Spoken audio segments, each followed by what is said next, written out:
Education is really important to our family. Both from families who put a high value on learning and loving to learn. Even though we came from really different backgrounds, we both ended up at graduate school at Yale. We live a couple blocks away from one of the best private schools in Denver. But we wanted to go a step beyond that. What else did we want for our son? I grew up in the inner city in a school where there were not a lot of opportunities. You do your very best with what you have. We would have never considered a private school. Walking into the doors the first time, St. Elizabeth, it didn't look like a private school from my perspective.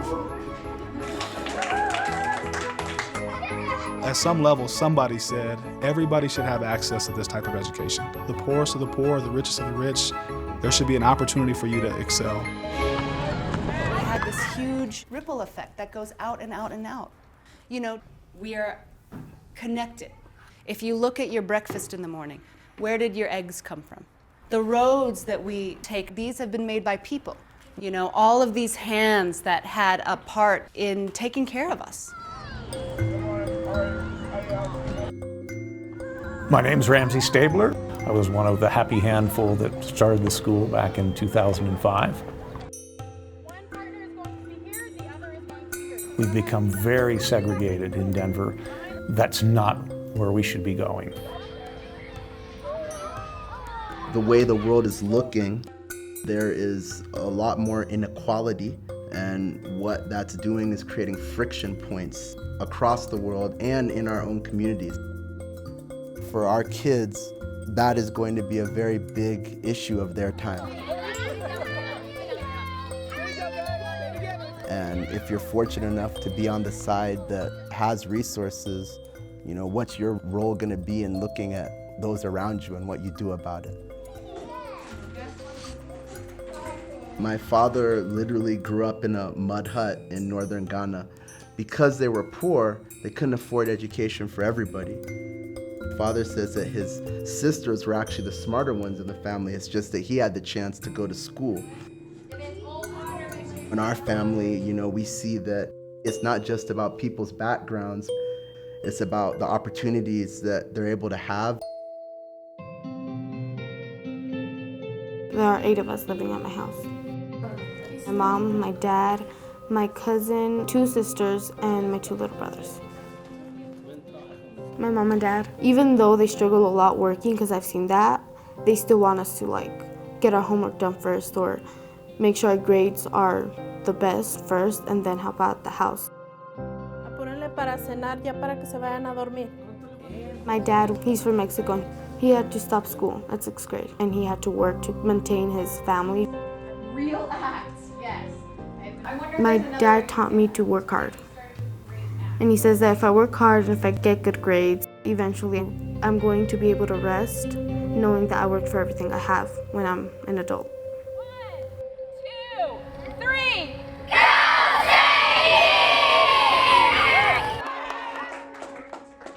I'm proud to go to St. Elizabeth. It's a really fun school to go to. As I go to higher grades, it's harder and more.